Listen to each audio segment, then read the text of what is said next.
আসসালামু আলাইকুম ওয়া রাহমাতুল্লাহ। সূরা ইখলাস কোন সময় পড়লে সাথে সাথে ফল পাওয়া যায় এবং মনের সব আশা পূরণ হয়ে যায় জানলে অবাক হবেন। সুপ্রিয় দর্শক, আপনাদের কাছে আমার একটি অনুরোধ, ভিডিওটি কোনো রকম না টেনে ধৈর্য সহকারে শেষ পর্যন্ত দেখুন। তাহলে চলুন শুরু করা যাক। প্রিয় দর্শক, সূরা ইখলাস খুবই ছোট্ট একটি সূরা। এই কারণে আমাদের মধ্যে অনেক মানুষেরই মুখস্থ আছে।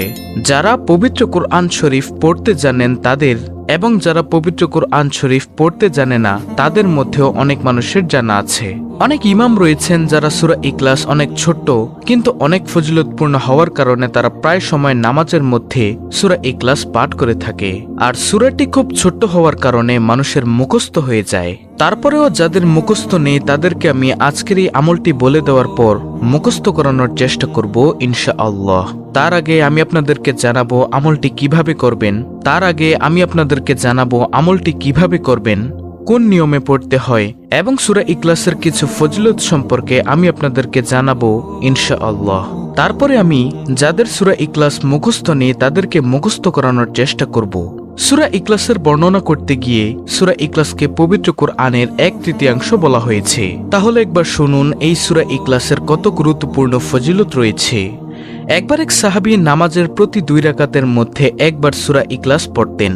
এটা যখন তার আশেপাশের অন্যান্য সাহাবীরা জানতে পারে, তারা হুজুর পাক সাল্লাল্লাহু আলাইহি ওয়াসাল্লামের কাছে গেলেন এবং আল্লাহর রাসূলের কাছে নালিশ করলেন। তারা বললেন, ইয়া রাসূলুল্লাহ সাল্লাল্লাহু আলাইহি ওয়াসাল্লাম, এই ব্যক্তি প্রত্যেক 2 নামাজের মধ্যে একবার সূরা ইখলাস পড়েই। তখন আল্লাহর রাসূল সাল্লাল্লাহু আলাইহি ওয়াসাল্লাম সেই ব্যক্তিকে জিজ্ঞাসা করলেন যে, এই কথা কি সত্য?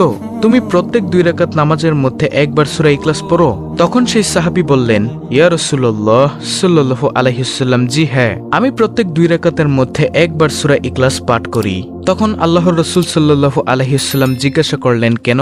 তখন সেই সাহাবী উত্তর দিলেন, ইয়া রাসূলুল্লাহ, আমার এটা খুব ভালো লাগে। সূরা ইখলাস অনেক ফজিলতপূর্ণ এবং আমার এটি পাঠ করতে খুব ভালো লাগে, এই কারণে আমি পড়ি। তখন আল্লাহর রাসূল সাল্লাল্লাহু আলাইহি ওয়াসাল্লাম আর তাকে নিষেধ করেননি এবং সেই সাহাবী এই সূরাটি পড়ার কারণে এবং এই সূরাটির প্রতি ভালোবাসা রাখার কারণে জান্নাত নসিব হবে। আল্লাহর রাসূলের হাদিস অনুযায়ী এই কথা প্রমাণিত হয়েছে। দর্শক, তো সূরা ইখলাস এটি মক্কায় অবতীর্ণ। সূরাটি পবিত্র কুরআন শরীফের 112 নম্বর সূরা। আয়াত সংখ্যা হলো 4টি আর শব্দ সংখ্যা 15, অক্ষর হলো 47টি। এই সূরাতে আল্লাহ তাআলার অস্তিত্ব ও সত্তার সবচেয়ে সুন্দর ব্যাখ্যা রয়েছে, যার কারণে এই সূরাটি খুব বেশি ফজিলতপূর্ণ। এক সময় কাফেররা ইহুদিরা মুসলমানদেরকে প্রশ্ন করল, তোমাদের রবের পরিচয় কি? তোমাদের আল্লাহর পরিচয় কি? সে কিসের তৈরি? সোনা, রূপা নাকি মাটির তৈরি? সে কিসের তৈরি? এই প্রশ্নটি যখন মুসলমানদেরকে করা হলো তখন তার জবাবে এই সূরা ইখলাসটি নাজিল হয়েছে। হাদিসে এসেছে, যখন এক ব্যক্তি রাসূলুল্লাহ সাল্লাল্লাহু আলাইহি ওয়াসাল্লামের কাছে গিয়ে জিজ্ঞাসা করলেন যে, আমি সূরা ইখলাসকে ভালোবাসি, তখন আল্লাহর রাসূল সাল্লাল্লাহু আলাইহি ওয়াসাল্লাম বললেন, এই সূরাকে ভালোবাসার কারণে তুমি জান্নাতে যেতে পারবে। সুবহানাল্লাহ। মুসনাদ আহমদ শরীফে হাদিসটি রয়েছে। তো প্রিয় দর্শক, এখন আপনারা নিশ্চয়ই বুঝতে পারছেন যে এই সূরা ইখলাস কত ফজিলতপূর্ণ। রাসূল সাল্লাল্লাহু আলাইহি ওয়াসাল্লাম বললেন, তোমরা সবাই একত্রিত হয়ে যাও, আমি তোমাদেরকে কোরআনের 1/3 শোনাবো। এরপর রাসূল সাল্লাল্লাহু আলাইহি ওয়াসাল্লাম সূরা ইখলাস তেলাওয়াত করা শুরু করলেন। মুসলিম শরীফের হাদিস, তিরমিজি শরীফের হাদিস। প্রিয় দর্শক, বিপদ আপদ বালা মুসিবতে এই সূরাটি পাঠ করলে আল্লাহ তাআলা তাকে বিপদ আপদ থেকে মুক্তি দিয়ে থাকেন। হাদিস শরীফে এসেছে, রাসূলুল্লাহ সাল্লাল্লাহু আলাইহি ওয়াসাল্লাম বললেন, যে ব্যক্তি সকাল বিকাল সূরা ইখলাস, সূরা ফালাক, সূরা নাস পাঠ করবে, আল্লাহ তাআলা তাকে সব ধরনের বিপদ আপদ বালা মুসিবত এবং হতাশা থেকে রক্ষা করবেন। আবু দাউদ, তিরমিজি ও নাসাই শরীফে হাদিসটি রয়েছে। দর্শক, আপনাদেরকে আরেকটি সুন্দর হাদিস শোনাই, তা হলো রাসূলুল্লাহ সাল্লাল্লাহু আলাইহি ওয়াসাল্লাম প্রত্যেক দিন ঘুমানোর আগে সূরা ইখলাস এবং সূরা ফালাক, সূরা নাস পাঠ করতেন।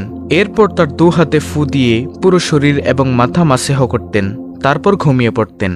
বুখারী, আবু দাউদ ও তিরমিজি শরীফের হাদিস। দর্শক, এখন পর্যন্ত আপনি সূরা ইখলাসের অনেক ফজিলত সম্পর্কে শুনেছেন।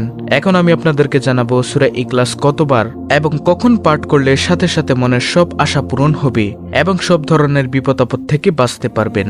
এখন আমি সূরা ইখলাসের এই আমলটি সম্পর্কে আলোচনা করব ইনশাআল্লাহ। মনোযোগ দিয়ে শুনুন। দর্শক, তো এই সূরাটি আমল করার সময় হলো শুক্রবার দিন আসরের নামাজের পর থেকে মাগরিবের নামাজের আগ পর্যন্ত। মাঝের এই সময়টিতে আপনি এই সূরাটি 3 বার বা 5 বার বা 10 বার পাঠ করবেন। পাঠ করার সময় আপনার সেই চাওয়া পাওয়াগুলো আপনার স্মরণে রাখবেন।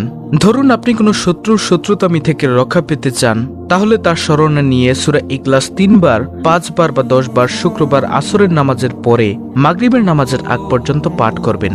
তাহলে ইনশাআল্লাহ আপনি অবশ্যই ফলাফল পাবেন, যদি আপনার নিয়ত ঠিক থাকে এবং আপনার জন্য যদি আপনার সেই চাওয়াটি কল্যাণকর হয়ে থাকে, আল্লাহ তাআলা অবশ্যই আপনার দোয়া কবুল করবেন। আপনি সেই শত্রুর শত্রুতামি থেকে রক্ষা পাবেন।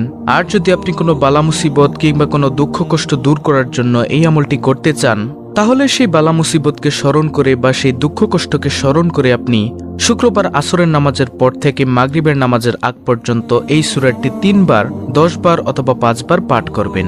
এখানে একটি কথা হলো প্রিয় দর্শক, যদি আপনি শুক্রবার দিনে এই আমলটি করতে মনে না থাকে তাহলে কখন করবেন? তাহলে সেই আমলটি করবেন বৃহস্পতিবার আসরের পর থেকে মাগরিবের নামাজের সময়ের আগ পর্যন্ত। আর যদি আপনার সেই দিনও এই আমলটি করতে মনে না থাকে তাহলে এই আমলটি আপনি কখন করবেন?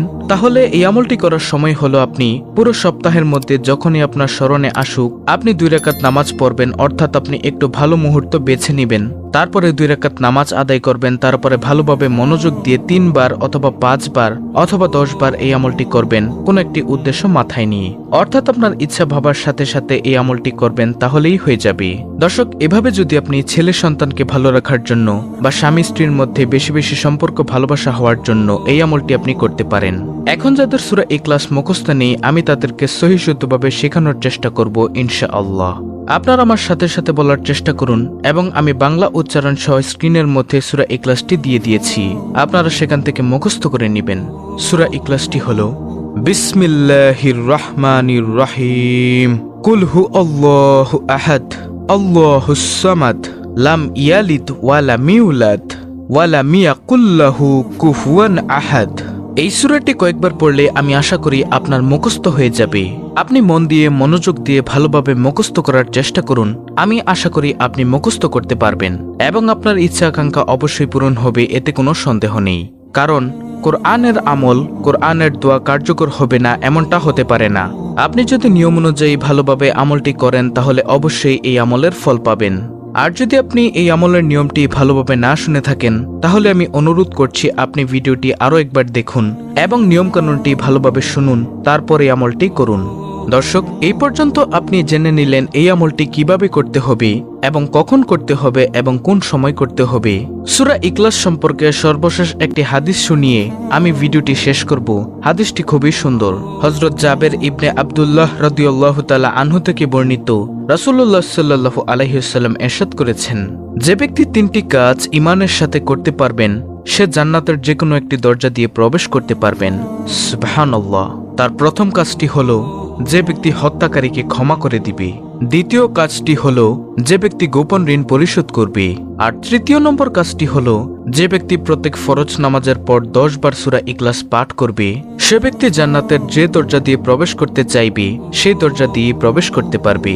দর্শক, তাহলে আপনি জানতে পারলেন কেন সূরা ইখলাসের এত ফজিলত এবং কেন এই সূরাকে কোরআন শরীফের 1/3 বলা হয়েছে।